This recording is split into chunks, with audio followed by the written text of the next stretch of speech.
সবাইকে স্বাগতম আমার চ্যানেলে। আজকের ভিডিওতে আমরা আলোচনা করব এক্সেলের কাউন্ট ইফস ফর্মুলা ব্যবহার করে কিভাবে একাধিক শর্তের উপর ভিত্তি করে সেলের সংখ্যা গণনা করা যায়। তাহলে চলুন শুরু করি। প্রথমে আসুন জানি কাউন্ট ইফস ফর্মুলাটি কি।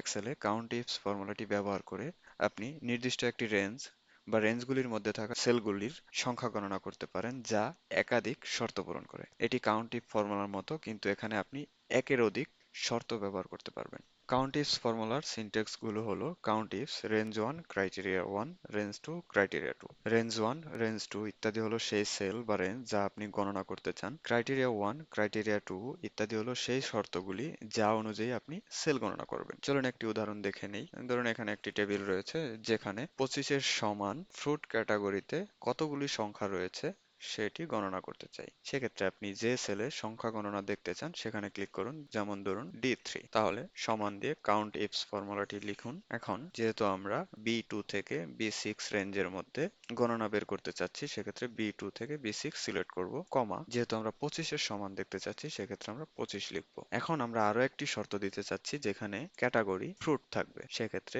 এই রেঞ্জটি সিলেক্ট করুন, কমা যেহেতু এখানে টেক্সট লিখতে হবে সেক্ষেত্রে আপনাকে শর্তগুলো অবশ্যই ডাবল কোটেশনের ভিতরে লিখতে হবে। সুতরাং double quotation fruit, double quotation bracket close. এখন এন্টার চাপ। আপনি দেখতে পাবেন যে D3 সেলে সংখ্যা হবে 2, কারণ B2 থেকে B6 রেঞ্জের মধ্যে 25 সংখ্যাটি দুইবার রয়েছে এবং সাথে C2 থেকে C6 রেঞ্জে ফ্রুট সংখ্যাগুলো দুইবার রয়েছে। কাউন্টিফস ফর্মুলা একই সাথে একাধিক রেঞ্জ বা শর্তের উপর কাজ করে। প্রতিটি শর্ত আলাদা রেঞ্জের জন্য ব্যবহার করা যায় এবং শর্তগুলো একে অপরের উপর নির্ভরশীল। আশা করি এই ভিডিওটি আপনার কাছে উপকারী ছিল। যদি আপনার কোনো প্রশ্ন থাকে বা অন্য কোনো ফর্মুলার উপর ভিডিও চান তাহলে অবশ্যই কমেন্ট সেকশনে জানাবেন। ধন্যবাদ।